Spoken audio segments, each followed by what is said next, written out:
Tentu masyhur sekali ya di antara yang difahami semua ulama bahwa Quran itu bisa mensyafaati ya. Masyhur sekali bahwa Quran itu bisa apa? Mensyafaati. Bahkan syafaatnya Quran itu bedanya dengan syafaatnya Nabi adalah syafaatul Quran ini menghalau atau menghadang orang biar gak sampai kena azab. Tapi kalau syafaatnya selain Quran itu yang sudah kena azab diambil dari azab itu.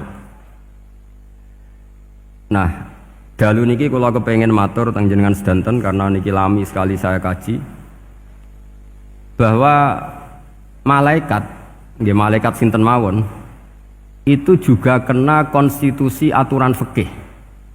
Jadi kalau kita sebagai manusia wajib menghormati orang hafal Quran, nggak boleh nyadui wong hafal Quran, nggak boleh ngidoni wong hafal Quran, maka malaikat juga kena aturan yang sama. Karena dia, malaikat ini termasuk makhluk yang mukallaf, makhluk yang kena tatanan Allah Subhanahu wa taala.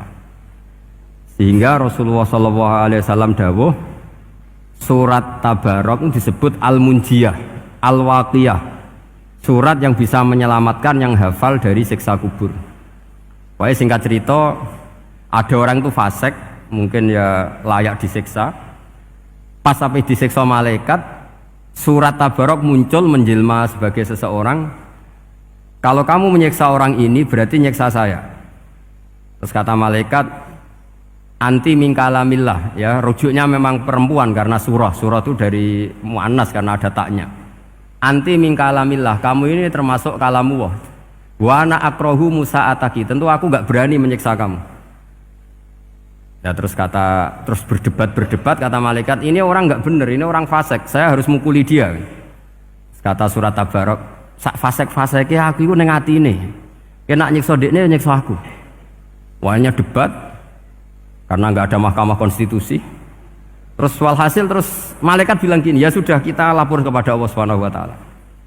Lapor, akhirnya surat Tabarok ini cerita ke Allah, ya Allah, ini orang setiap kali datang ke saya dari sekian surat-surat yang ada di Quran, orang ini milih saya, yang dipelajari ya saya, yang dihafalkan juga saya. Ini kata surat Tabarok kepada Allah.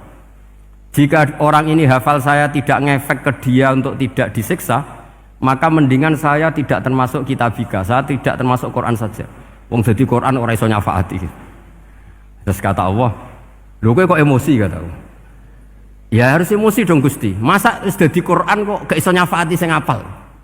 Terus kata Allah, wis aman. Makanya terus banyak orang ngapalkan surat Tabarok. Ya ini sekaligus ijazah nih.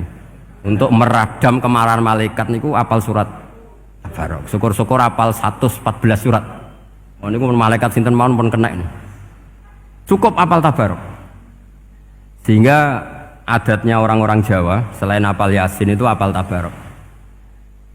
Nah saya itu lama sekali mempelajari bab ini. Ternyata di antara pokoknya itu satu, karena malaikat itu kena aturan fikih. Nggih imut nggih, malaikat itu juga kena aturan fikih. Jika orang hafal Quran itu haram disadui, kita haram menghinakan, maka malaikat juga kena aturan tidak boleh menghinakan orang yang hafal Quran. Dan alhamdulillah di banyak surahul hadis hafal Quran itu maknanya tidak harus hafal semuanya. Orang boleh hanya hafal Tabarok, boleh hanya hafal Waqiah.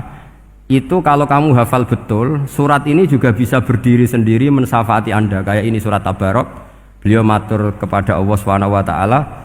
Redaksinya gini, inna fulanan amida ilayya min baini kitabika fata'allamani wa ta'alani. Jadi dari sekian surat yang ada di Quran, orang ini selalu milih saya ya Allah. Jadi gampangannya surat Tabarok, wong saya diprioritaskan orang ini kok saya dingin-dingin saja ketika mau jenengan siksa, ini enggak fair. Apa gunanya saya sebagai kalamullah, sebagai kalamuka ya Allah, kemudian enggak ngefek kepada orang ini. Akhirnya walhasil sama Allah surat Tabarok diberi hak syafaat. Makanya akhirnya semua ulama ijma yang bisa mensyafaati itu adalah satu Quran, dua Rasulullah SAW, ketiga orang-orang soleh dan seterusnya.